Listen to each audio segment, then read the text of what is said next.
5 Mountain View High School students signed up as unified partners on Idaho's first unified basketball team to reach the USA Games. By the time they came home from Minnesota, though, that word, partner, didn't quite describe what they had become. They came home with a 4th place finish at the USA Games, one overtime loss from playing for gold. But ask these 5 about that trip, the trip to Minnesota, and they won't start with the score. It didn't matter if you were an athlete or a partner or a coach. We were all just having a good time, and it just all felt so natural and fun, and definitely since being back, have missed that. Unified basketball put 5 athletes with intellectual or developmental disabilities on the floor with 5 partners without. For Aubrey Coe, the decision to join this team was a personal one.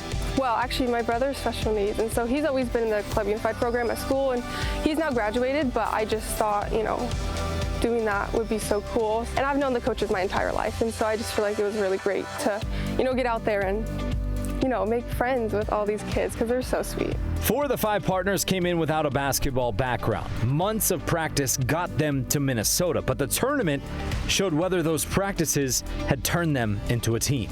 Our first game was not very good. We were a little nervous, but as the week went on, we were so much more confident and able to shoot the ball and play as a team. By the semifinals, Idaho was 1 win away from playing for gold. But the loss came in overtime. They finished in 4th place, but this was a run first-time teams aren't supposed to make. I really like the Special Olympics motto. That's let me win, but if I cannot win, let me be brave in the attempt.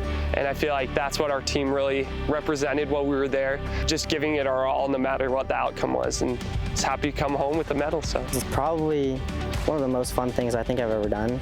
Being with all those people who are always positive all the time, it changes your perspective on a lot of things, If you have a chance, do it, because it will change your life. And if you ask what stays with them the most, what they will remember, it was never in the gym. We did a lot of walking, so just walking like the miles to the different facilities. We just played songs on our phones, sang along, just had inside jokes, just got a bond as a team.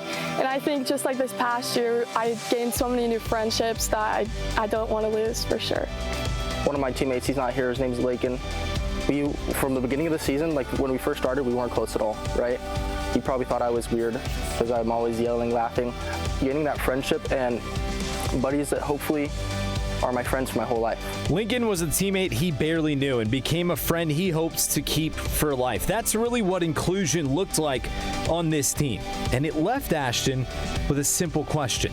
If you were put in this position, how would you want to be treated, right? They're people. People with disabilities are 100% human beings, right? And they're nothing different than us. And they should be treated with respect, kindness, and love.